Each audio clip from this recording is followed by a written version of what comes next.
இலங்கையை பொறுத்தமட்டில் சுதந்திரம் அடைந்த பின்பு நடைபெறுகின்ற ஒவ்வொரு தேர்தலுமே மிக முக்கியமான தேர்தலாகவே எங்களுக்கு அமைந்திருக்கின்றது. தமிழ் மக்களுக்கு பல விஷயங்களை பார்த்திருக்கோம். 56 கூட நடைபெற்ற தேர்தல் பண்டாரநாயக்கா தனிச்சிங்கள சட்டம் என்ற அந்த அடிப்படையிலே அதை தனிச்சிங்கள சட்டத்தை அமுலாக்குவேன் என்று தேர்தலை முகம் கொடுத்து வெற்றி பெற்று இந்த நாட்டிலே மிகப்பெரிய ஒரு மாற்றத்தை கொண்டு வந்த தேர்தல்.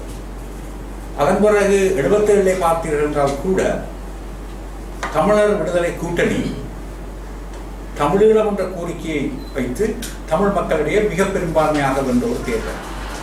அதன் பிறகு வருகின்ற ஒவ்வொரு தேர்தலுமே தமிழ் மக்களை பொறுத்தமட்டில் அவர்களை பாதிக்கக்கூடிய விஷயங்கள் நடந்து வருகின்ற தேர்தல்.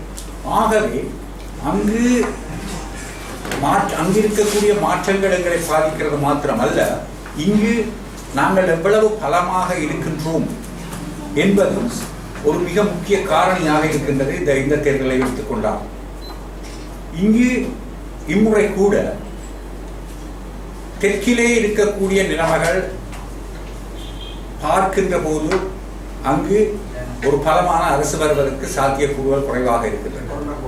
அது மாத்திரமல்ல, முக்கியமாக நாங்கள் பார்த்தோம் என்றால் கடந்த ஜனாதிபதி தேர்தலிலே மஹிந்த ராஜபக்ஷ அவர்களை அரசில் இருந்து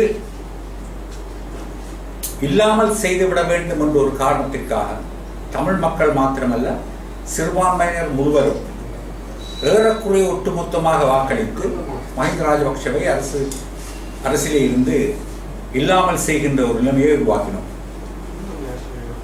6 மாதங்கள் சென்ற உடனேயே அங்கு ஒரு குழப்பமான நிலைமை உருவாகிவிட்டது. ஐக்கிய மக்கள் சுதந்திர முன்னணியின் தலைவர் ஜனாதிபதி அவர்கள் இருக்கின்ற போது அதே கட்சியில் மஹிந்த ராஜபக்ஷ பாராளுமன்ற தேர்தலை போட்டியிடுகின்றனர். இதை பார்க்கின்ற போது நாங்கள் அதற்கு அன்று மைத்ரிபால சிறிசேன அவர்களுக்கு வாக்களித்த நாங்கள் அனைவருமே ஒரு மடையர்களாக்கப்பட்ட மாதிரி ஒரு எண்ணப்பாடு பலருக்கு இருக்கின்றது. ஆனால் உண்மையிலே அன்று தமிழ் மக்களாகவே முழுமையாக மஹிந்த ராஜபக்ஷ அரசை நீக்க வேண்டும் என்ற காரணத்திற்காக மைத்ரிபால சிறிசேன அவர்களுக்கு வாக்களிக்கின்றனர். இந்த வர இருக்கின்ற இந்த மேனிஃபெஸ்டோ தேர்தல் விஞ்ஞாபனத்திலும் எல்லாருடைய கருத்துக்களும் அதில் உள்ளடக்கப்பட்டிருக்கின்றது. தீர்வு திட்டமாக ஒன்றுபட்ட இலங்கைக்குள் ஒரு சமஷ்டி ஆட்சியை வலியுறுத்தின ஒரு தீர்வைத்தான் நாங்கள் அதில் வலியுறுத்துவோம்.